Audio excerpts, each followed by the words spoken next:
Usually जब हम कोई एनिमे देखते हैं तो लास्ट एपिसोड तक एक ही एक्सपेक्टेशन होती है कि एंडिंग सैटिस्फाइंग होगी, हीरो जीतेगा, स्टोरी कंप्लीट होगी और फैंस खुश होंगे। लेकिन कभी कभी एनिमे क्रिएटर्स कुछ ऐसा कर देते हैं कि सालों तक फैंस बस एक ही सवाल पूछते रहते हैं, ये एंडिंग ऐसी क्यों थी। आज की वीडियो में हम बात करने वाले हैं 5 ऐसे एनिमे के बारे में जिनकी एंडिंग इतनी कंट्रोवर्शियल या डिसअपॉइंटिंग थी कि फैंस को लिटरली शॉक लग गया। कुछ एनिमे ऐसे थे जिनकी स्टोरी ऑलमोस्ट मास्टरपीस थी, लेकिन लास्ट मोमेंट पर सब कुछ बिगड़ गया। और कुछ ऐसे भी थे जहां एंडिंग देखकर लोगों को लगा कि पूरी जर्नी का इंपैक्ट ही चेंज हो गया। तो अगर तुम भी एनिमे फैन हो और तुम्हें लगता है कि एक बैड एंडिंग पूरी स्टोरी को रूइन कर सकती है, तो ये वीडियो एंड तक जरूर देखना, क्योंकि इस लिस्ट में एक ऐसा एनिमे भी है जिसका एंडिंग देखकर पूरी एनिमे कम्युनिटी 2 पार्ट्स में डिवाइड हो गई थी। तो चलो शुरू करते हैं। नंबर 5 पर है डार्लिंग इन द फ्रैंक्स। जब ये एनिमे स्टार्ट हुआ था तब फैंस को लगा कि ये next big romance action anime बनने वाला है। स्टोरी एक डायस्टोपियन फ्यूचर में सेट है जहां बच्चे जायंट रोबोट्स चलाकर मॉन्स्टर से फाइट करते हैं और फिर एंट्री होती है एक मिस्टीरियस कैरेक्टर की। 02 पिंक हेयर, कॉन्फिडेंट एटीट्यूड और इमोशनल बैक स्टोरी की वजह से 02 इंस्टेंटली फैन फेवरेट बन गई। उसका रिलेशनशिप हीरो के साथ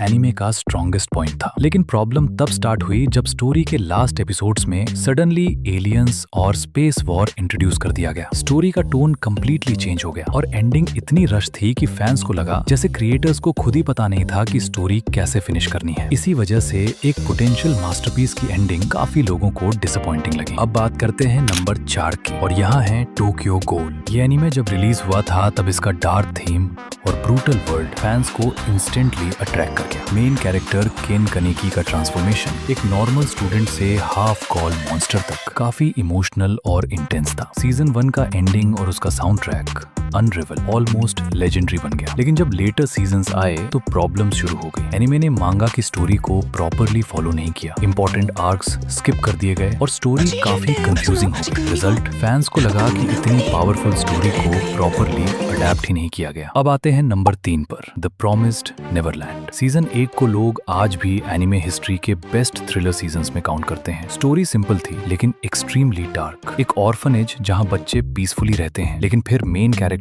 एमा और उसके फ्रेंड्स को एक हॉरिफाइंग ट्रुथ पता चलता है। उन्हें रियलाइज होता है कि वो एक्चुअली डीमंस के लिए फूड है। सीजन 1 का सस्पेंस और एस्केप प्लान ऑलमोस्ट परफेक्ट था, लेकिन सीजन 2 में क्रिएटर्स ने मांगा के बिगेस्ट आर्क्स स्किप कर दिए। इंपॉर्टेंट कैरेक्टर्स को कंप्लीटली रिमूव कर दिया गया और फाइनल एंडिंग एक स्लाइड शो के थ्रू एक्सप्लेन कर दी गई। फैंस को लगा कि इतनी इंटेलिजेंट स्टोरी का एंडिंग इतना रश नहीं होना चाहिए था। अब बात करते हैं नंबर 2 की, और यहाँ है लेजेंडरी एनिमे डेथ नोट। ये एनिमे दुनिया के बेस्ट साइकोलॉजिकल एनिमे में से एक माना जाता है। स्टोरी फॉलो करती है लाइट यागामी को, जो एक मिस्टीरियस नोटबुक पाता है जिसमें किसी का नाम लिखने पर उसकी डेथ हो जाती है। इस पावर के साथ लाइट डिसाइड करता है कि वो दुनिया को क्रिमिनल से फ्री करेगा, लेकिन उसका बिगेस्ट राइवल होता है जीनियस डिटेक्टिव एल लॉलाइट। उन दोनों के माइंड गेम्स एनिमे हिस्ट्री के मोस्ट आइकॉनिक बैटल्स में काउंट होते हैं। लेकिन जब एल स्टोरी से एग्जिट हो जाता है तो बहुत फैंस को लगा कि एनिमे का थ्रिल थोड़ा कम हो गया। लेटर पार्ट में नए कैरेक्टर्स इंट्रोड्यूस हुए, लेकिन फैंस को